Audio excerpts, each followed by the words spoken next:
రాయలసీమలోని అనంతపురం జిల్లా తాడిపత్రి పట్టణంలో సిపిఐ ఆధ్వర్యంలో స్థానిక మున్సిపల్ అధికారి దాశరథికి సిపిఐ నాయకులు వినతి పత్రాన్ని శనివారం అందజేశారు. ఈ సందర్భంగా సిపిఐ పట్టణ కార్యదర్శి చిరంజీవి యాదవ్ మాట్లాడుతూ విద్యార్థుల సమస్యలను వెంటనే పరిష్కరించాలని డిమాండ్ చేశారు. స్ఫూర్తి న్యూస్ తాడిపత్రి. ఈరోజు స్థానిక తాడిపత్రి మున్సిపల్ ఆఫీస్ దగ్గరికి భారత కమ్యూనిస్టు పార్టీ సిపిఐ ఆధ్వర్యంలో ఇక్కడ రావడం జరిగింది. మరి కార్యక్రమానికి ఏఐటీసీ నాయకులు, మరి సిపిఐ నాయకులు, కార్యకర్తలు అందరం కూడా రావడం జరిగింది. ముఖ్యంగా మీడియా మిత్రులకు కూడా నమస్కారం. ఇక్కడ ఆపార్ నమోదు కార్డు గురించి, బర్త్ సర్టిఫికేట్ గురించి తాడిపత్రి పట్టణ ప్రజలంతా కూడా మున్సిపల్ ఆఫీస్ దగ్గరికి రావడం జరుగుతూ ఉంది. ఆ బర్త్ సర్టిఫికేట్లో ఏమైనా తప్పులు ఒప్పులు ఉంటే సరి చేసుకునేకి రావడం జరుగుతూ ఉంది.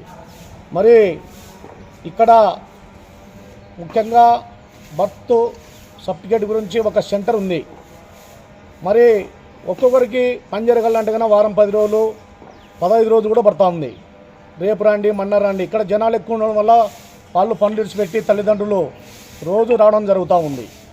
మరి అదేవిధంగా భారత కమ్యూనిస్టు పార్టీగా మేము ఏం చెప్తున్నామంటే, ఇక్కడ బర్త్ సర్టిఫికేట్ గురించి ఒకంగా 3 సెంటర్లు కూడా పెంచాలని చెప్పి మేము భారత కమ్యూనిస్టు పార్టీగా డిమాండ్ చేస్తూ ఉన్నాం.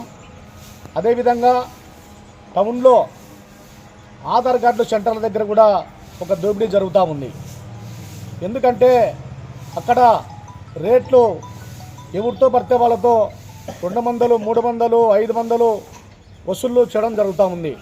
మరి మేమేమంటున్నామంటే పట్టిక ధరల బోర్డు అక్కడ వేయాలని చెప్పి ఒక రేటు కేటాయిస్తే ఆ రేటు వాళ్ళకు ఇచ్చేసి పని చేసుకొని వస్తారని చెప్పి భారత కమ్యూనిస్టు పార్టీగా హెచ్చరిస్తూ ఉన్నాం. మరి అదేవిధంగా ఆధార్ సెంటర్లు కూడా ఎక్కువ పెంచాలని చెప్పి టౌన్లో ప్రభుత్వ స్కూళ్ళలో కూడా ఏర్పాటు చేయాలని చెప్పి భారత కమ్యూనిస్టు పార్టీగా హెచ్చరిస్తూ ఉన్నాం. మరి ఇక్కడ ఉండే పాలకులు కూడా చెప్తా ఉన్నాం, ఈ అన్యాయాన్ని వెంటనే అరికట్టాలి. అధికారులు కూడా అరికట్టి మరి బర్త్ సర్టిఫికేట్ గురించి ఇక్కడ సెంటర్లు కూడా ఎక్కువ పెంచాలని చెప్పి ముఖ్యంగా మేము డిమాండ్ చేస్తూ ఉన్నాం.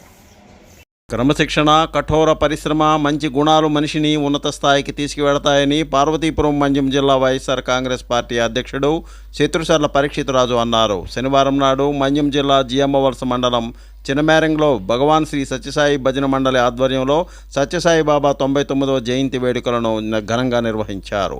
ఈ కార్యక్రమానికి హాజరైన పరీక్షితరాజు ఈ సందర్భంగా మాట్లాడారు. చౌదరి, స్ఫూర్తి న్యూస్, మండ్యం జిల్లా. అప్పుడు ఎలాగా ప్రయత్నించినా కూడా ఆయన ఆట సరిగ్గా మెరుగుపడలేనప్పుడు అప్పుడు ఆయన ఆశ్రయించింది స్వయం పుట్టపర్తికి వెళ్ళి సాయిబాబా దర్శనం చేసుకున్నది. అక్కడ ఆయనతో కొంతకాలం బయటకు వచ్చిన తర్వాత అక్కడి నుంచి మరి ఆయనకి తిరిగి చూడలేదు. ఇప్పటికి కూడా ఆయన జీవితంలోని ఆయన ఎప్పుడు కూడా సత్యసాయి పంచుకొని ఏ పని కూడా చేస్తారు. ఈ స్థాయిలో ఉన్నాను అంటే ఆ రోజు ఏం చేయాలి, నా పరిస్థితి ఏంటి అని అంత లెజెండరీ అయిన క్రికెట్లోనే ఆయనకి ఎవరు చెప్పాల్సిన అవసరం లేదు. అంత మేధస్సుగా రాణించే, ఆ క్రీడలో రాణించే అంత లెజెండ్ కూడా ఏం చేయాలి అన్నప్పుడు ఆ వ్యక్తి దాంట్లో వెళ్ళిన తర్వాత ఆయన మార్గం దొరికింది.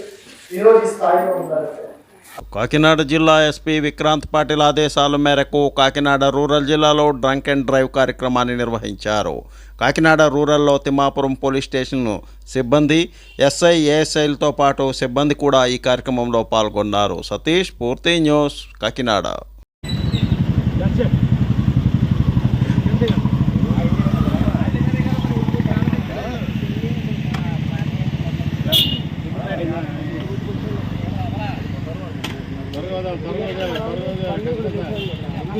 అద్దాంజనేయ స్వామి దేవస్థానంలో కార్తీక మాసోత్సవాలు వైభవంగా నిర్వహిస్తున్నామని ఆ ఆలయ కార్యనిర్వహణాధికారి ఆర్వి చందన తెలిపారు. అర్చకులు వివిధ ప్రత్యేక పూజలను నిర్వహించడం జరిగిందని అన్నారు. ఆలయం వద్ద హనుమాన్ చాలీసా పారాయణం నిర్వహించడం జరిగిందని, జంగారెడ్డిగూడెం పట్టణానికి చెందిన కుమారి అయినవిల్లి మంజుశ్రీచే కూచిపూడి నృత్య ప్రదర్శన కూడా ఏర్పాటు చేయడం జరిగిందని ఈవో తెలిపారు. శనివారం నాడు మధ్యాంజనేయ స్వామి దర్శనానికి విచ్చేసిన భక్తులు హనుమాన్ నామస్మరణంతో ఆలయం మారుమ్రోగింది. స్వామి, స్ఫూర్తి న్యూస్, పశ్చిమ Godavari. Please like, share, subscribe our channel.